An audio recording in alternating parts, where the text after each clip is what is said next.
कार्तिक मास के व्रत की उद्यापन विधि को बताता हूँ। ध्यान से सुनिए। व्रती को चाहिए कि कार्तिक मास में शुक्ल पक्ष की चतुर्दशी को व्रत के संपूर्ण फल की प्राप्ति के लिए और भगवान विष्णु की प्रसन्नता के लिए उद्यापन करें और तुलसी के ऊपर चंदोवा बनाएं, मतलब उनका वो करें, ऊपर से सजावट करें और बंधनवार और फूलों से तुलसी माँ को सुसज्जित करें। और कहते हैं उसके बाद चारों दरवाजों पर मिट्टी के बने हुए पुण्य सूल, सुशील और विजय जय विजय मतलब 4 द्वारपाल नियुक्त कर दें। और उसके बाद अलग अलग चारों को चारों तरफ बिठाएं। तुलसी की जड़ों में 4 रंग के द्वारा मंडप बनाएं श्वेत और उसके ऊपर पंचरत्न नारियल रखें। शुद्ध वस्त्र से कलश को ढकें और भगवान विष्णु का पूजन करें। और द्वादशी के दिन कहते हैं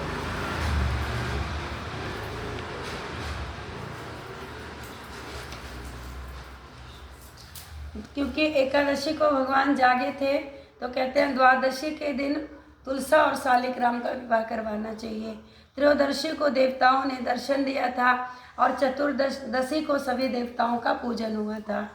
इसीलिए भगवान विष्णु की उद्यापन इसी दिन किया जाता है। इस दिन संयम और शांत चित्त से व्रत करना चाहिए।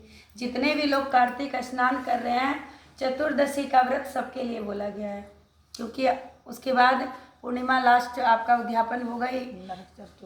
हाँ, उस दिन सबको व्रत रहना है। जैसे आज अष्टमी है, ये वाला नहीं, अच्छा शुक्ल पक्ष एकादशी के बाद जो आएगा, शुक्ल पक्ष का।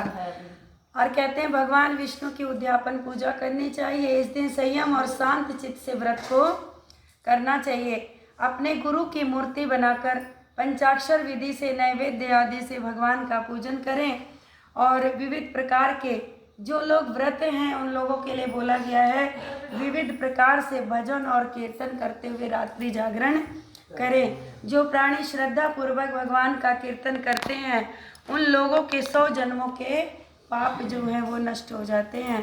और कहते हैं जो व्यक्ति भगवान के निमित्त जागरण करके रात भर भगवान का कीर्तन करते हैं उनको असंख्य गौदान का फल मिलता है।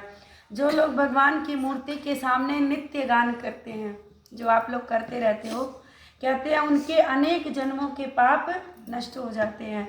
जो भगवान के सम्मुख बैठ कर के कीर्तन करते हैं, भगवान की बंसी बजाकर भगवत भक्तों को प्रसन्न करते हैं और भक्ति से संपूर्ण रात्रि जागरण करते हैं, उन्हें करोड़ों तीर्थ करने का फल प्राप्त हो जाता है। और कहते हैं पूर्णवासी के दिन जो अंतिम दिवस बताया गया, पत्नी सहित वेद पाठी ब्राह्मण को जरूर भोजन कराएं जोड़े के सहित। और कहते हैं और घर में बुला करके, मंदिर में देने की ज़रूरत नहीं है, घर में बुला करके पत्नी सहित भोजन करवाएं।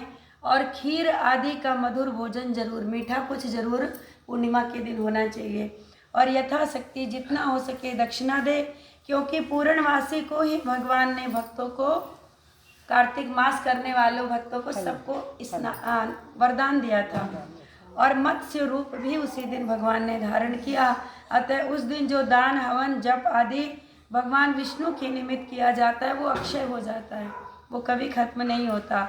इसीलिए व्रती 3 या 1 ब्राह्मण को या 2 ब्राह्मण को जैसे हो सके सब पत्नी सामर्थ्य अनुसार भोजन करवाएं और उन ब्राह्मणों को अपने सामर्थ्य के अनुसार दक्षिणा दें।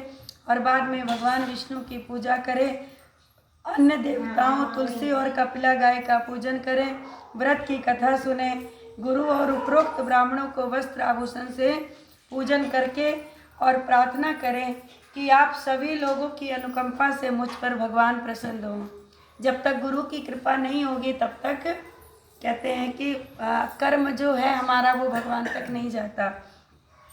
और कहते हैं ऐसा करने से व्रती के 7 जन्मों के किए हुए पाप नष्ट हो जाते हैं और उसकी संतान दीर्घायु होती है, चिरंजीवी। कहते हैं पूजा करने से सभी इच्छाएं पूर्ण होती हैं।